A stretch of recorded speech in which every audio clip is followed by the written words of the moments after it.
Pinili ko si Samantha kasi parang may timbre sa boses niya na hindi ko masyado naririnig sa iba. Tsaka may konting accent yung cute. Ang cute niya. Inglesero pala. Sayang.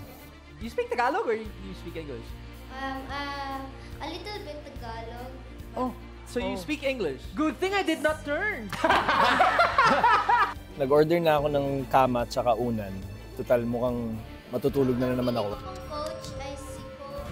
Napupunta kay Stel, napupunta kay Pablo, kabago-bago ni Pablo, napupunta sa kanya. Da-da-da-da.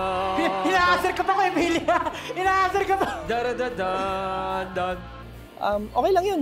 At least I have time to rest. I have time to relax.